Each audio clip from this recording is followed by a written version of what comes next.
Hi hello good morning, welcome back to my YouTube channel. ಯಾರೆಲ್ಲ ಇನ್ನೂ ನನ್ನ channel subscribe ಆಗಿಲ್ಲ ಪ್ಲೀಸ್ ಮಾಡ್ಕೊಳ್ಳಿ, ಸಪೋರ್ಟ್ ಮಾಡಿ ಅಂತ ಕೇಳ್ಕೊಳ್ತೀನಿ.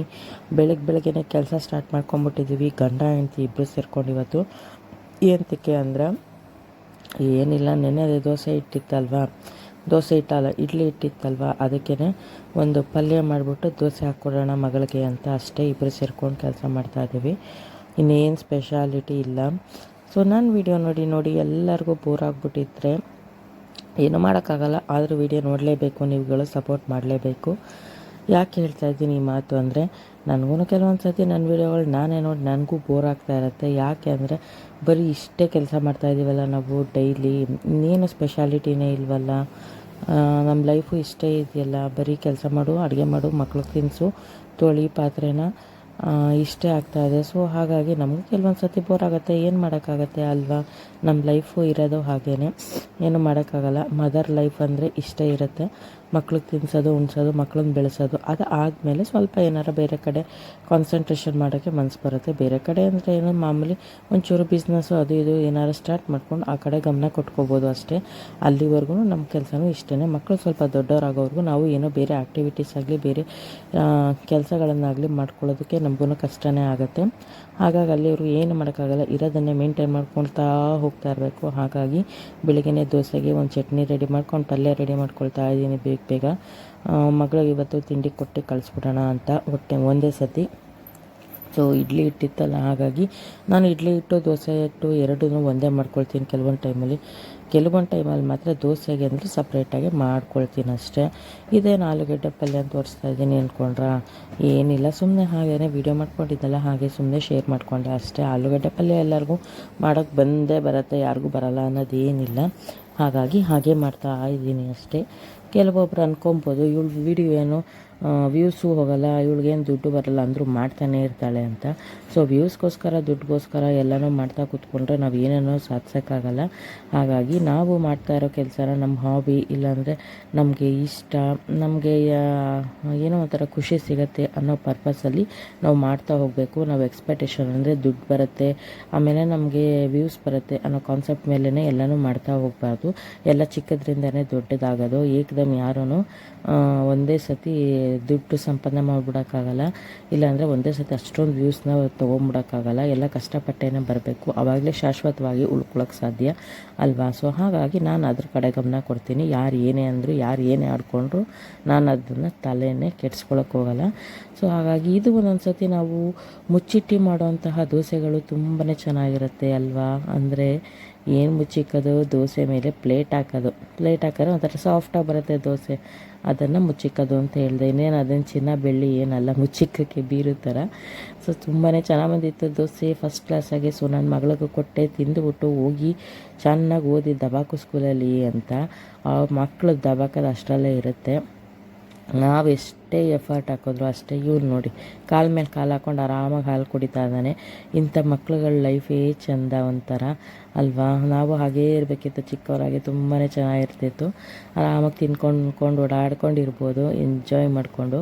ಇದೆಲ್ಲ ಓದಿ ಬರೆದು ಏನು ತಲೆ ಕೆಡಿಸ್ಕೋಬೇಕಲ್ವ. ನೋಡಿ ಇವಾಗ ಅವಳಿಗೆ ಓದಿಸ್ಬೇಕು, ಅದಕ್ಕೂ ಮುಂಚೆ ಎಲ್ಲ ನಾವು ಓದಿ ದಬಾಕಿ ಅದು ಮಾಡ್ತೀವಿ ಇದು ಮಾಡ್ತೀವಿ, ಆಫೀಸ್ಗೆ ಹೋಗ್ಬಿಡ್ತೀವಿ ಅಂತೆಲ್ಲ ಕಲ್ಪನೆಗಳು ಇಟ್ಕೋತೀವಿ. ಅದೆಲ್ಲ ಬರೀ ಸುಳ್ಳಾಗಿರುತ್ತೆ. ಮದುವೆ ಆದಮೇಲೆ ಗೊತ್ತಾಗೋದು ಎಲ್ಲ ಬಂಡವಾಳಗಳೂ ಅಲ್ವಾ. ಎಷ್ಟೇ ಓದಿದ್ರು ಅಷ್ಟೇ ನಾವು ಹೆಣ್ಮಕ್ಳು ಮಾತ್ರ ಏನೇ ಇದು ಮನೆಗೆ ಮೀಸಲು, ಪಾತ್ರೆ ತೊಳಿ, ಬಟ್ಟೆ ಹೋಗಿ, ಮಕ್ಳನ್ನ ಸಾಕು ಅಂತ ನಾವೆಷ್ಟೇ ಓದಿದ್ರು ಅಷ್ಟೇ. ಏನು ಮಾಡೋಕ್ಕಾಗಲ್ಲ. ಬಟ್ ಎಜುಕೇಷನ್ ಇಸ್ ತುಂಬಾ ಇಂಪಾರ್ಟೆಂಟು. ಏನು ಮಾಡೋಕ್ಕಾಗಲ್ಲ ಲೈಫಲ್ಲಿ, ಅದು ಇರಲೇಬೇಕು, ಮುಖ್ಯ. ಅಟ್ಲೀಸ್ಟ್ ನಮ್ಮ ಮಕ್ಳಿಗೆ ಪಾಠ ಹೇಳ್ಕೊಡೋ ಅಷ್ಟಾರು ನಮ್ಗೆ ಎಜುಕೇಷನ್ ಇರಬೇಕಲ್ವಾ. ಪಾತ್ರೆ ತೊಳೆಯೋಕ್ಕೆ, ಬಟ್ಟೆ ಒಗೆಯೋಕ್ಕೆ ಎಜುಕೇಷನ್ ಬೇಡ, ಮಕ್ಳಿಗೆ ಪಾಠ ಹೇಳ್ಕೊಡೋಕ್ಕಾದ್ರೆ ನಮ್ಗೆ ಎಜುಕೇಷನ್ ನಾಲೆಡ್ಜ್ ಅನ್ನೋದಿರಬೇಕು. ಕೆಲಸಕ್ಕೋಸ್ಕರನೇ ನಾವು ಹೆಣ್ಮಕ್ಳು ಓದೋಕ್ಕಾಗಲ್ಲ. ಓದೋದು ಎಜುಕೇಷನ್ ಅನ್ನೋದು ನಮಗೊಂಥರ ಸೇವಿಂಗ್ಸ್ ಅಕೌಂಟ್ ಇದ್ದಂಗೆ, ಯಾವ ಥರ ಒಂದು ದಿವಸ ಕೆಲಸಕ್ಕೆ ಬಂದೇ ಬರುತ್ತೆ ಅಂತಾರಲ್ವ. ಅಟ್ಲೀಸ್ಟ್ ಓದ್ಸೋಕ್ಕಾದರೂ ನಮಗೆ ಮಕ್ಕಳಿಗೆ ಕೆಲಸಕ್ಕೆ ಬರುತ್ತೆ. ಸೊ ಇಷ್ಟೆಲ್ಲ ಕೆಲಸ ಮಾಡಿಕೊಂಡು ಇವಾಗ ನನ್ನ ಪೂಜೆ ಕೆಲಸ ಎಲ್ಲ ಮುಗೀತು ಅಂತ ಭಾಷಣ ಮಾಡ್ತಾ ಇದ್ದೀನಿ. ಆದರೆ ಯಾವುದೂ ನಾನು ನಿಮಗೆ ಹಂಗೆ ಡೈರೆಕ್ಟಾಗಿ ಕೊಟ್ಟಿಲ್ಲ, ವಾಯ್ಸ್ ಓವರ್ ಕೊಡ್ತಾಯಿದ್ದೀನಿ. ಯಾಕೆ ಅಂದರೆ ಕೆಲವೊಂದೆಲ್ಲ ತುಂಬಾ ವಾಯ್ಸ್ದು ಏನು ಹೇಳ್ಬೋದು, ಡಿಸ್ಟರ್ಬೆನ್ಸ್ ಅನ್ನೋಕ್ಕಿಂತ ವಾಯ್ಸ್ ಪಲ್ಯೂಷನ್ ಅಂತಲೇ ಹೇಳೋಕ್ಕೆ ಇಷ್ಟಪಡ್ತೀನಿ. ಸೊ ಹಾಗಾಗಿದೆ ಬೆಂಗಳೂರಲ್ಲಿ.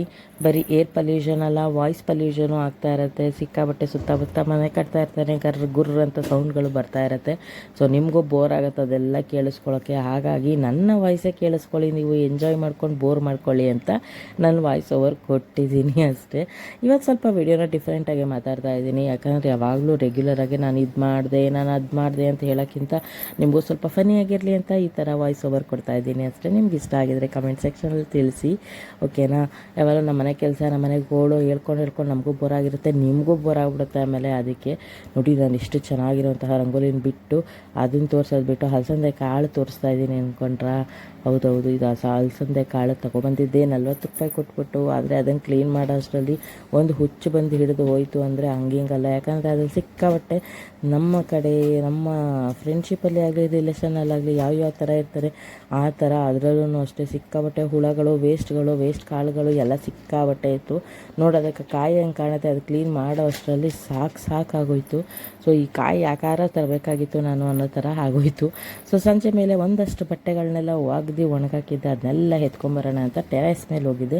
ಅಲ್ಲೂ ಬಂದು ನಮ್ಮ ಹುಡುಗರೆಲ್ಲ ಚೆನ್ನಾಗಿ ತಲೆ ತಿಂದು ಅವ್ರ ಜೊತೆ ಕಿರ್ಚಾಡಿ ಅರ್ಚಾಡಿ ಕೆಳಗೆ ಓಡಿಸಿ ಕೊನೆಗೆ ಫೈನಲಿ ಬಟ್ಟೆನೆಲ್ಲ ಗಂಟು ಮೂಟೆ ಕಟ್ಕೊಂಡು, ಈ ಜಂಜಾಟ ಸಾಕಪ್ಪ, ಈ ಥರ ಗಂಟು ಮೂಟೆ ಕಟ್ಕೊಂಡು ಎಲ್ಲಾರ ಓಡೋಗ್ಬಿಡೋಣ ಅನ್ನೋ ಥರ ಆಗ್ಬಿಡುತ್ತೆ ಕೆಲವೊಂದು ಸತಿ ಮೈಂಡ್ ಸೆಟ್ಟು. ಆದರೆ ಎಲ್ಲಿಗೆ ಓಡೋಗೋದು, ವಾಪಸ್ ಮನೆಗೆ ಬರಲೇಬೇಕು. ಈ 2 ಪಿಳ್ಳೆಗಳನ್ನ ಹುಟ್ಬಿಟ್ಟಿದ್ದಾವಲ್ವ, ಅವೆರಡನ್ನೂ ನಾವು ಸಾಕಲೇಬೇಕು, ಎಲ್ಲಿಗೂ ಓಡೋಗೋಕ್ಕಾಗಲ್ಲ. ಇನ್ನೇನು ಮಾಡೋದು ಅಂದ್ಬಿಟ್ಟು ಎಲ್ಲ ಗಂಟು ಮೂಟೆ ಕಟ್ಕೊಂಡು ವಾಪಸ್ ಕೆಳಗಡೆಗೆ ಹೋಗ್ತೀನಿ. ಇನ್ನೇನು ಮಾಡೋಕ್ಕಾಗಲ್ಲ. ನೋಡೋದಕ್ಕೆ ಎಷ್ಟು ಸುಲಭ ಅನಿಸುತ್ತೆ, ಗಂಟು ಮೂಟೆ ಕಟ್ಕೊಂಡು ಓಡ್ಬಿಡೋಣ ಅಂತ. ಅಷ್ಟು ಸುಲಭವಾಗಿ ಜವಾಬ್ದಾರಿನೆಲ್ಲ ಬಿಟ್ಟು ಓಡೋಗೋಕ್ಕಾಗಲ್ಲ, ಎಲ್ಗೂ ನಿಭಾಯಿಸಲೇಬೇಕು. ನಮ್ಮ ಹೆಣ್ಮಕ್ಳು ಎಷ್ಟೇ ನಮಗೆ ಸ್ಟ್ರೆಸ್ ಇದ್ದರೂ ಏನೇ ಇದ್ರೂ ಅಷ್ಟೇ ಎಲ್ಲನೂ ಕಂಟ್ರೋಲ್ ಮಾಡಿಕೊಂಡು ಇವ್ರನ್ನೆಲ್ಲ ನಿಭಾಯಿಸಿ ಇವ್ರನ್ನೆಲ್ಲ ಒಂದು ದಡ ಸೇರಿಸೋ ಅಷ್ಟರಲ್ಲಿ ನಾವು ಫೈನಲಿ ನಿಮ್ಯಾನ್ಸ್ಗೇನು ಹೋಗೋದು ಬೇಡ, ಆಲ್ರೆಡಿ ಮನೆಯೇ ನಿಮ್ಯಾನ್ಸ್ ಆಗಿರುತ್ತೆ, ಮೇಂಟೈನ್ ಮಾಡ್ಕೊಂಡು ಹೋಗ್ತಾ ಇರಬೇಕಷ್ಟೇ. ನಿಮ್ಮ ಲೈಫು ಈ ಥರನೇ ಇರುತ್ತಾ ಅಂತ ಹೇಳಿ ನಾವೆಲ್ಲನೂ ಅಷ್ಟೇ ಇದೇ ಥರ ಫನ್ನಿಯಾಗಿ, ಎಷ್ಟು ಫನ್ನಿಯಾಗಿ ಮಾತಾಡ್ತೀವೋ ಅಷ್ಟೇ ಫನ್ನಿಯಾಗಿ ತೊಗೋಬೇಕು ಅಷ್ಟೇ.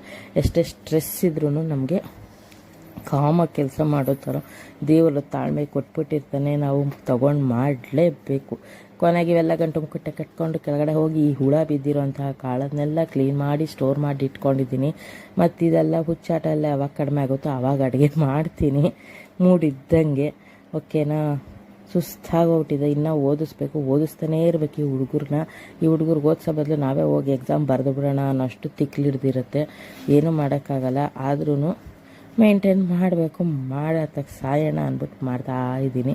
ನಮ್ಮ ಚಂದವಾಗಿರೋ ರಂಗೋಲಿ ನೋಡಿ ಹಂಗಿದೆ, ಕಾಳು ಬಿಡಿಸ್ಕೊಂಡು ಕೂತ್ಕೊಂಡು ನಿಮಗೆ ರಂಗೋಲಿನೂ ತೋರಿಸ್ತಾ ಇದ್ದೀನಿ ಇವತ್ತು ನಾನು.